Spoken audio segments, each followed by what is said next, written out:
about a very dark man, Martin Ose.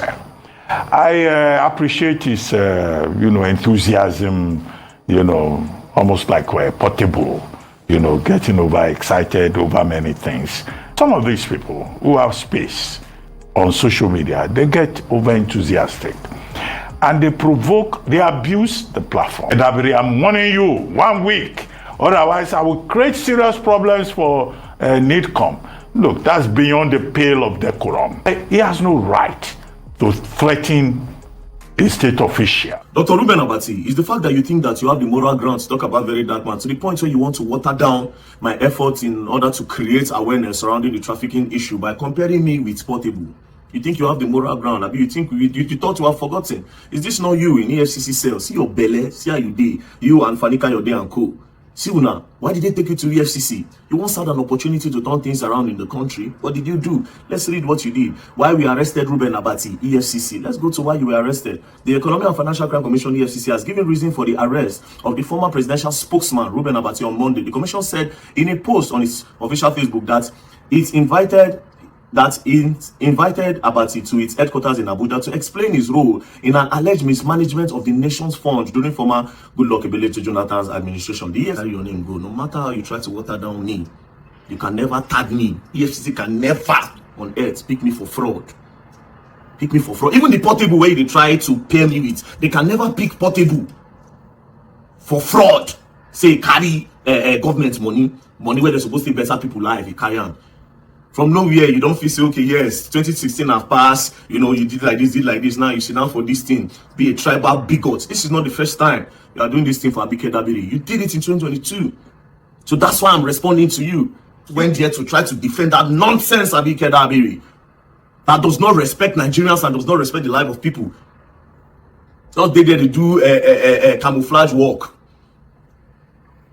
Tribal bigots. Don't try to open your mouth in that your Arise station and talk about me. If you want to talk, let me come to your station. Let's talk about you and what you do with the money that they allege that you stole. When I sit down for that Arise, especially you. You go on to talk about other people in the country, but when you had the opportunity, see where they put your name. EFCC picked you up with your big belly.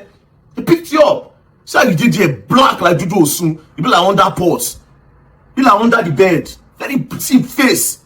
Be like my bag, my pouch. They won't start to judge me. He act like Portable. Like the Portable, you are trying to look like a fool now. You basically now you try to say they do things like Mumu. Even the Portable, if they give an opportunity where they give you. Tribal bigots. T.O.S. Benson, former Minister of Information, now late. On one occasion at the Nigerian Institute of International Affairs, and I'm not making this up, he said it publicly. If anybody can contradict me, let them do so. He said something about Igbo people. He said he had an Igbo wife and had an Igbo daughter, that he wanted to buy land in Igbo land for his daughter, for his wife, to say, I'm getting old. Tos Benson is getting old. Let me build in this place for my wife. He said that his in-laws told him that they don't sell land to outsiders. Well, I wanted to just touch more on the issues in the Southeast. Yesterday, Dr. Abati, we took this story, and there was a flurry of reactions about whether or not the Igbo people sell land to outsiders. I don't know if you would like to address that, because there were a lot of, people from the Southeast saying that it is not true. No, I have no further comments on that subject. Okay. I was very clear yesterday. I was very specific. I made my point. I provided the context in which I was speaking. If people have a selective hearing, that is their problem. Well, one of the comments is that you cannot paint a whole tribe with one brush, and they have debunked Replay the tape again. Replay the tape. No, I was specific about what I said. I provided context. Right. Nobody should tell me any nonsense. Well, if people have a different opinion, they are entitled. No, that's no nonsense duty. I think it's our duty. If people have a different opinion, they have anthropological evidence to support it. They should say so. Well, it's not for me to reverse myself. No. I was just saying to clarify. Except you are expressing your own opinion. No, and then I will come after you. No, there's a flurry of reactions. Yes, and I have to present that it. It comes is my with duty. the job. That comes with the job. It is my duty. It's a free country. It is my duty to present the reactions of the Nigerian people. And not to come and challenge me. Absolutely not. I asked you if you would like to comment. I asked if you would like to comment. I told you. Well, the conversation is that a whole tribe cannot be painted with one man's experience. If you are a man, you impregnate a woman, prepare for delivery day. That's irresponsibility of the highest order.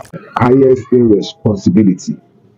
and I never come public or come meet you. Oh my goodness, Kemi, look at me, be strong, okay, Kemi. Here comes the most annoying and absurd presentation of Reuben Abati, the Arise News presenter. So the first video, he talked about Igbos not allowing some other people from other ethnic city to acquire land in Igbo land, which we all condemn because the perception alone was unprofessional as a journalist that he is. Second video is about his reaction on a man that was unable to actually foot the bill of 500,000 naira on his pregnant wife that resulted to the woman's death and her baby. And the last video is where he compared Very Dark Man to Portable. In the case of Igbos not allocating land to other ethnicities, I see that as a blackmail because that is totally wrong and uninformed. There is every likelihood that an Igbo man would want and wish to actually buy land outside Igbo land, where he risk everything, because of course that is the mentality of every Igbo man, where he risk everything to purchase land, and source for real estate and some other investments. But then it's unlike mine for Yoruba man or Hausa man or any other ethnicity for that matter to go into investment of land. They find it very difficult. Even if they would want to do that, they do it within their own motherland. So that is what people are not getting from Igbos. That is the mentality that people are misconceiving from the Igbos. So Igbo people have this mentality, this unlimited mentality of acquiring land anywhere they go, and they do it with all due legal processes. Of course, when someone was actually trying to, correct him, someone that knows better, someone that stays better, when she was actually trying to correct him on that, he had busted, and that was very, very unprofessional. So what is the reality here? The reality here is that Igbos do not stop anyone from acquiring land in any legal procedures that is placed anywhere. Igbos do not stop anyone from acquiring land anywhere in Igbo land.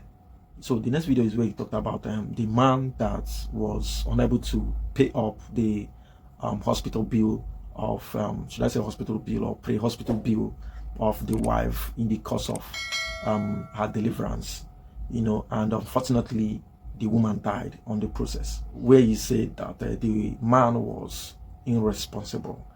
And to me also that sounds so unprofessional. That you are equal to your bill today doesn't mean that you actually got it or escaped some sort of life hurdles. Anything can happen, anything can change. So you shouldn't have gone that far, trying to tag the man responsible. And the last video where he compared Portable to Very Dark Man, I mean, if I should say, I would just see it as maybe he find it so easily, just like Very Dark Man actually stated, that he find it so easily to protect politicians, and that is not cool. Whenever we see that somebody is wrong, let's target wrong. Whenever you see that somebody is right, let's as well target bad. You don't have to, there's no room for you to try to compare Very Dark Man to Portable. I mean, that is very, very absurd. And I am seeing it that this whole thing is just littered on emotion and everything. As a journalist, as a professional journalist that you are, you should always try to maintain that very level, that status. You should. That is why you are a presenter, and you don't even need to be biased. The issue, you coming out to compare Very Dark Man to Portable, what measures did you go through? To what extent of measures did you actually go through, comparing Very Dark Man to Portable? So wrapping this up, he should try to be more professional to his job as a professional that he is, not to this because of emotions to talk about the things he is not supposed to talk about. It is totally wrong. And these videos, I found them so disturbing, and that's why I'm just putting it up there for public view. I believe that there are some other videos like this, maybe from him or from other journalists. So this is a charge for them to be more professional in their job. This is a very sensitive profession that shouldn't be joked with.